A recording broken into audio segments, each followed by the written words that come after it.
जय हिंद दोस्तों, कैसे आप सब। आशा करते हैं आप सभी लोग अच्छे होंगे और कंटिन्यू अपनी तैयारी कर रहे होंगे। दोस्तों, जब से आपका एग्जाम हुआ है सबसे ज़्यादा तो बच्चे यही पूछ रहे कि सर कट ऑफ कितनी जाएगी। तो दोस्तों, आज इस वीडियो में बात करने वाले हैं कि आपकी आखिर कट ऑफ कितनी जा सकती है, लड़कियों की कट ऑफ कितनी जा सकती है, क्या आप कितने स्कोर पे आप सेफ हैं और रनिंग स्टार्ट करनी चाहिए या नहीं करनी चाहिए। क्योंकि आपका एग्जाम तो लगभग आपका हो ही गया है 60-75%, और 30-31 तारीख को एग्जाम है। उसके एग्जाम खत्म होने के बाद आपका जो प्रोसेस, जो आगे भर्ती की प्रक्रिया होती है वो चालू हो जाएगी। मतलब आपकी आंसर की आएगी, फिर इसके बाद में आपका हो सकता है कि 1-1.5 महीने के अंदर आपको फिजिकल के लिए आप सभी को बुला लें। तो फिजिकल बहुत ज़रूरी है ना। जिन लोगों ने एग्जाम जिनका अच्छा हुआ है तो अपनी फिजिकल की तैयारी स्टार्ट कर पाएँ। ठीक है, क्योंकि आपका जो आंसर की आने के बाद रिजल्ट वो लगभग आपको 15-20 दिन पहले ही देंगे। ठीक है, ऐसा हम इसलिए नहीं बोल रहे, ऐसा पिछली जो भर्तियां हुई हैं उनमें ऐसा ही हुआ है कि वो आपकी आंसर की तो दे देंगे। अभी हो सकता है आपका 10-15 दिन में, 10-15 दिन के अंदर आपकी आंसर की आ जाएगी। फिर इसके बाद क्या होगा, वो आपका रिजल्ट तभी देंगे, 15-20 दिन पहले ही देंगे। बस रिजल्ट देंगे और तभी आपको तुरंत फिजिकल के लिए बुलाएंगे। ठीक है, तो कहीं ना कहीं आपको समय नहीं मिलने वाला है, तो आपको पहले से ही रनिंग स्टार्ट कर देनी चाहिए। तो आप कितने क्वेश्चन पे सेफ हैं, इस विषय पे आज चर्चा करेंगे। ठीक है, तो अगर चैनल पहली बार आए तो सब्सक्राइब जरूर कर लेना। देखो दोस्तों, ऐसा है कि आपका 23-24 और 25 तारीख में जो एग्ज़ाम हुआ है, जो बच्चे एग्ज़ाम दे के आए हैं या फिर आप जब एग्ज़ाम देने जाते हो कहीं ना कहीं, तो जो एग्ज़ाम सेंटर का जो प्रेशर होता है झेलना बहुत मुश्किल काम होता है। क्योंकि कई बार ऐसा होता है कि आपके आते हुए क्वेश्चन भी गलत हो जाते हैं, और जो आपका एग्ज़ाम पैटर्न है वो भी ऐसा नहीं है कि बहुत सरल आया हो। ठीक है, जिन लोगों ने एग्ज़ाम दिया उनको पता है कि जो हिंदी की बात करें तो कुछ जो क्वेश्चन थे बहुत ही आसान थे, और जो नहीं बन रहे थे तो बहुत ही मुश्किल क्वेश्चन थे। हिंदी हो या रीजनिंग हो या फिर आपका जीके जीएस। जीके जीएस ने तो अब कहना ही कुछ नहीं है उनके बारे में, कि जीके जीएस में तो आपके 15 से 18 क्वेश्चन ही आप कर सकते हैं। इससे ज़्यादा तो बहुत ही मुश्किल काम है। और जिन्होंने बहुत अच्छी तैयारी कर रखी हो वो भले ही आपका 20 करके आए हो, बाकी बस एन एवरेज 15 से 18 क्वेश्चन ही आप करके आ पाए होंगे, क्योंकि उसमें जीके जीएस का लेवल ही इस तरह का था। ठीक है, और बात करें मैथ की, तो मैथ में आपका है अभी तक 17 से 20 क्वेश्चन आते थे। अब उन्होंने क्या कर दिया, 25, 28 तक हो गए क्वेश्चन। कहीं कहीं किसी पेपर में 28, किसी में 24, इस तरह आपके क्वेश्चन आ रहे हैं।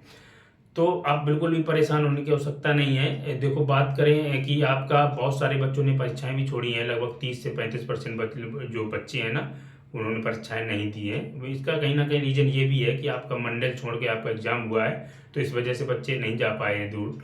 और बहुत सारी लड़कियों ने भी एग्जाम छोड़ा है। तो इस भर्ती में सबसे ज़्यादा फायदा होने वाला है पता है किसको, केवल और केवल लड़कियों को।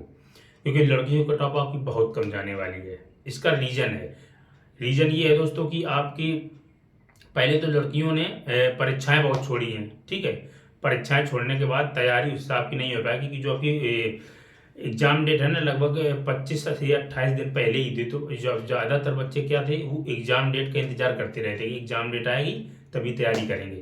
कुछ बच्चे होते हैं, ऐसा नहीं है कि सभी, कुछ बच्चे होते हैं जो पहले से तैयारी करते हैं। बाकी ज़्यादातर बच्चों का यही रहता है कि एग्जाम डेट आ जाए तभी तैयारी स्टार्ट करेंगे। इस वजह से आपकी कहीं ना कहीं बच्चों की तैयारी नहीं हो पाई उस तरह की। और बहुत सारे बच्चों ने परीक्षा भी छोड़ी है। तो लड़कियों की अगर सेफ स्कोर की बात करी जाए, पहले तो मैं आप सभी को जो 2019 में भर्ती आई थी, 18-19 में 49,568 जो वैकेंसी आई थी, पहले तो आप सभी को उसकी कट ऑफ बताते हैं। ठीक है दोस्तों, पहले तो आप जो 2018-19 में जो वैकेंसी आई थी 49,568 पदों पे भर्ती आई थी, उसकी कट ऑफ आप पहले लड़कियों की देखो, फिर लड़कों की बताएंगे। ठीक है, तो देखो उनकी जो कट ऑफ गई थी, क्योंकि उसमें आपके 18,200 पद आपके पीएससी के थे और लगभग 31,000 पद आपके सिविल पुलिस के थे। उसी में आपकी लड़कियों की भर्ती थी। ठीक है, तो उसमें आपकी देखो लड़कियों की कट ऑफ कितनी गई थी, उसी पे चर्चा करते हैं। पहले आपको हालांकि स्क्रीन पे दिख रहा होगा, आपको डिस्प्ले पे दिख रहा होगा कि आपकी जो लड़कियों का टॉप है वो कितनी गई थी। ठीक है, तो आपको बता दें, इसमें लिखा होगा आपको, देखो लास्ट में दिख रहा होगा महिला, और 42.58 लिखा है। तो ये आपकी 42 पॉइंट नहीं, 180 गई थी, 180 पॉइंट कुछ गई थी। ठीक है, तो उसमें ऐसा हुआ था कि जो पहली फिजिकल के लिए जो लड़कियों की कट ऑफ उन्होंने सब एक साथ उठा दी थी, जनरल, ओबीसी, एससी एसटी सभी की एक साथ उठाई थी। तो इस वजह से उसमें नहीं हो पाई। फाइनल मेरिट है तो फाइनल मेरिट में आपकी फिर अलग अलग आई थी, अलग अलग आई थी। तो लड़कियों की 180 गई थी, है ना। जो जनरल कैटेगरी की लड़की थी उसकी 180, और नीचे आपको दिख रहा होगा 167.38 है ना, 167.38 ये आपकी ओबीसी की गई थी, और एससी वाली लड़कियों की 132। तो कहीं ना कहीं आप देख पा रहे होंगे 180 भी है तो 9 दूनी 18, यानी कि 90 क्वेश्चन पे फाइनल सिलेक्शन हो गया था जब आपकी वैकेंसी भी कम थी। 90 क्वेश्चन पे फाइनल सिलेक्शन हुआ था जब आपकी वैकेंसी भी कम थी, तब समझ रहे हैं ना। तो तब वैकेंसी बहुत कम थी, क्योंकि 31,000 टोटल सिविल पुलिस की भर्ती थी, उसमें आपकी लगभग लड़कियों की लगभग 6,000 पद, लगभग 5 से 6,000 पद ही होंगे, है ना। आप निकाल लो उसका 20%, 30%, तीन, हाँ लगभग 6,000 के समथिंग पद थे। तो उसमें कहीं ना कहीं बहुत कम वैकेंसी थी, तो आपकी तब आपकी 90 क्वेश्चन पे आपकी फाइनल मेरिट लगी थी जनरल ओबीसी की, है ना। तो आप समझ रहे हैं ना, अगर अब जो लड़की 90 क्वेश्चन 90-95 सही करके आई ना, उसका सिलेक्शन 100% होना। आप फिजिकल की तैयारी स्टार्ट कर दो, ठीक है। यहीं अगर पुरुषों की बात कर लें, लड़कों की, क्योंकि अगर उनके बारे में नहीं बताया तो वो कहेंगे कि क्या कर रहे हो सर। तो लड़कों की अगर बात करें तो लड़कों की देखो गई थी 193.87 जनरल वालों की, और ओबीसी वालों की 185.34 गई थी, और एससी वालों की आपकी 159.30 गई थी। आपको स्क्रीन पे भी दिख रहा होगा, स्क्रीनशॉट लगा है। इसके अलावा आपकी जो एसटी की 131 गई थी, ठीक है। टोटल वैकेंसी जो आपकी सिविल पुलिस की 31,360 थी, उसमें पीएससी अलग थी 18,000, यानी कि टोटल एक साथ भर्ती आई थी। कुछ पद पीएससी के थे और कुछ आपके सिविल पुलिस के थे, ठीक। ये तो आपकी 49,568 की जो मेरिट है वो बताई मैंने। लड़कों के 193 पे, यानी कि फाइनल सिलेक्शन 193 पे हो गया था, 193 पॉइंट कुछ है, 194 मान लेते हैं। तो आप समझ रहे हैं ना, यानी कि आपके लगभग 8 दूनी 16, 7 दूनी 14, 97 क्वेश्चन पे आपका सिलेक्शन हो गया था, ठीक है। तो अगर कहीं ना कहीं अगर आप 100 प्लस 105 तक कर रहे हैं ना, तो आपका फाइनल सिलेक्शन जरूर हो जाएगा।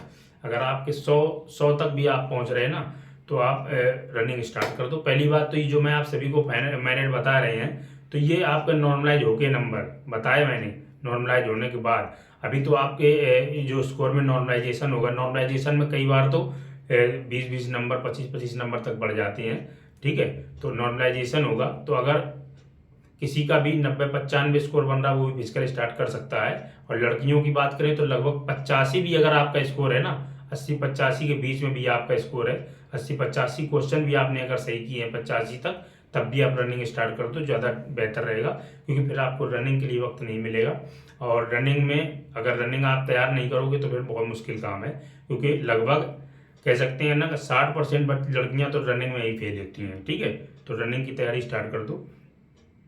तो जेल वार्डर की अगर मेरिट की बात करें उसको भी देख लेते हैं, क्योंकि बहुत मुश्किल से डाटा मिलते हैं ढूंढने से। तो जेल वार्डर पुरुषों की बात करें तो उसकी फाइनल मेरिट दोस्तों गई थी 187.25, ठीक है। ओबीसी की 179.00, यानी कि 180 को 180 नंबर मान लो, और एससी की 155.69, और एसटी की आपकी 129.96, ठीक है। तो ये आपकी जेल वार्डर की जो वैकेंसी, जेल वार्डर फायरमैन और घुड़सवार की एक साथ हुई थी, ये मेरिट उनकी है ना। आपको स्क्रीन पे भी दिख रहा होगा। अगर लड़कियों की बात करें, इसमें तो लड़कियों की और भी बहुत ज़्यादा कम गई थी, जब इसमें बल्कि अगर लड़कियों की पोस्ट की बात करें तो 626 पोस्ट है केवल। तो लड़कियों की बात करें तो 166, देखो फाइनल मेरिट जो है ये, और जनरल की जो लड़की है उसकी 166 गई थी, ओबीसी की 155, 66, 8 दूनी 16, और 83 क्वेश्चन पे सिलेक्शन हुआ था। समझो आप, जिनके 83 क्वेश्चन सही थे उनका फाइनल सिलेक्शन हो गया था।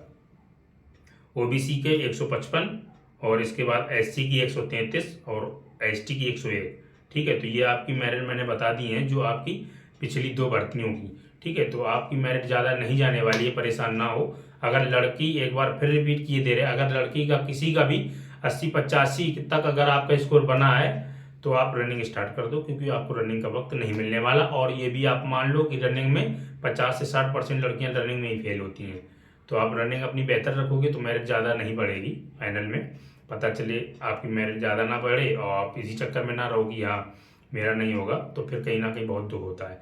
और लड़कों की बात करें तो अगर आप 95 से 105 के बीच में कोई भी कैटेगरी है आपकी, 95 से अगर सही है 105 तक अगर आपकी सही है, तो आप रनिंग स्टार्ट कर दो, क्योंकि आपको बाद में मौका नहीं मिलने वाला, ठीक है दोस्तों। और कोई अगर आपका डाउट हो तो कमेंट करना। बाकी जिन लोगों के 30 से 31 को पेपर है, अच्छे से पेपर देने जाओ। परेशान होने की आवश्यकता नहीं है। जैसा पैटर्न अभी आया है सेम वैसी पैटर्न आएगा, कुछ अलग नहीं आने वाला। ठीक है, बाकी आप लोगों से और कहना चाहेंगे जो लोग ये कह रहे हैं 120 जाएगी 125, ऐसा कुछ नहीं होने वाला है ना। वैकेंसी भी तो 60,000 है, ये भी तो देखो। और पेपर ऐसा नहीं है कि बहुत आसान था, जो लोग देखे आ रहे हैं उनको पता है। ठीक है, ओके, मिलते हैं फिर नेक्स्ट वीडियो में। जय हिंद, वंदे मातरम।